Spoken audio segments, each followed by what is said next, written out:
ಶಾಲೆಯಿಂದ ಮನೆಗೆ ಬರುತ್ತಿದ್ದ 5 ವರ್ಷದ ಮಗಳನ್ನೇ ಅಪಹರಿಸಿದ ತಾಯಿ. ಸಿಸಿಟಿವಿ ನೆರವಿನಿಂದ ಮಗುವನ್ನು ರಕ್ಷಿಸಿದ ಮೊಹಾಲಿ ಪೊಲೀಸ್.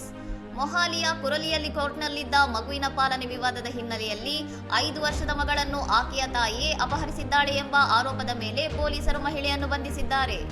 ಬಾಲಕಿಯನ್ನು ಆಕೆಯ ಅಜ್ಜ ಹಾಗೂ ಅಜ್ಜಿ ಶಾಲೆಯಿಂದ ಮನೆಗೆ ಕರೆತರುತ್ತಿದ್ದಾಗ ತಾಯಿ ತನ್ನ ಸಹೋದರರು ಸೇರಿದಂತೆ 4 ರಿಂದ 5 ಜನರ ಗುಂಪಿನೊಂದಿಗೆ ಬಂದು ಬಲವಂತವಾಗಿ ಅಪಹರಿಸಿದ್ದಾಳೆ.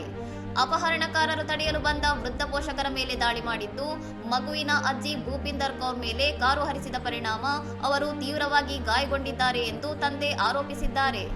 ಈ ಇಡೀ ಅಪಹರಣದ ಕೃತ್ಯವು ಆ ಪ್ರದೇಶದ ಸಿಸಿಟಿವಿ ಕ್ಯಾಮೆರಾಗಳಲ್ಲಿ ಸೆರೆಯಾಗಿದ್ದು, ದೃಶ್ಯಾವಳಿಗಳನ್ನು ಸಂಗ್ರಹಿಸಿದ ಪೊಲೀಸರು ತಕ್ಷಣವೇ ಆರೋಪಿಗಳ ಪತ್ತೆಗೆ ತನಿಖೆ ಚುರುಕುಗೊಳಿಸಿದ್ದರು. ಘಟನೆ ನಡೆದ ಕೆಲವೇ ಗಂಟೆಗಳಲ್ಲಿ ಕಾರ್ಯಾಚರಣೆ ನಡೆಸಿದ ಪೊಲೀಸರು ತಾಯಿಯ ನಿವಾಸದ ಹೊರಗಿನ ಬೇರೊಂದು ರಹಸ್ಯ ಸ್ಥಳದಿಂದ ಮಗುವನ್ನು ಸುರಕ್ಷಿತವಾಗಿ ರಕ್ಷಿಸುವಲ್ಲಿ ಯಶಸ್ವಿಯಾಗಿದ್ದಾರೆ ಎಂದು ಎಸ್ಪಿ ಮನ್ಪ್ರೀತ್ ಸಿಂಗ್ ತಿಳಿಸಿದ್ದಾರೆ. ಸದ್ಯ ಕೃತ್ಯ ಎಸಗಿದ ಮಗುವಿನ ತಾಯಿಯನ್ನು ಪೊಲೀಸರು ಜೈಲಿಗಟ್ಟಿದ್ದು, ಅಪಹರಣಕ್ಕೆ ಸಾಥ್ ನೀಡಿ ಸದ್ಯ ತಲೆಮರೆಸಿಕೊಂಡಿರುವ ಆಕೆಯ 3 ಸಹಚರರ ಪತ್ತೆಗಾಗಿ ಹುಡುಕಾಟ ತೀವ್ರಗೊಳಿಸಿದ್ದಾರೆ. ಇನ್ನಷ್ಟು ಸುದ್ದಿಗಳಿಗಾಗಿ ನೋಡ್ತಾ ಇರಿ ಸೌರಂ ಟಿವಿ.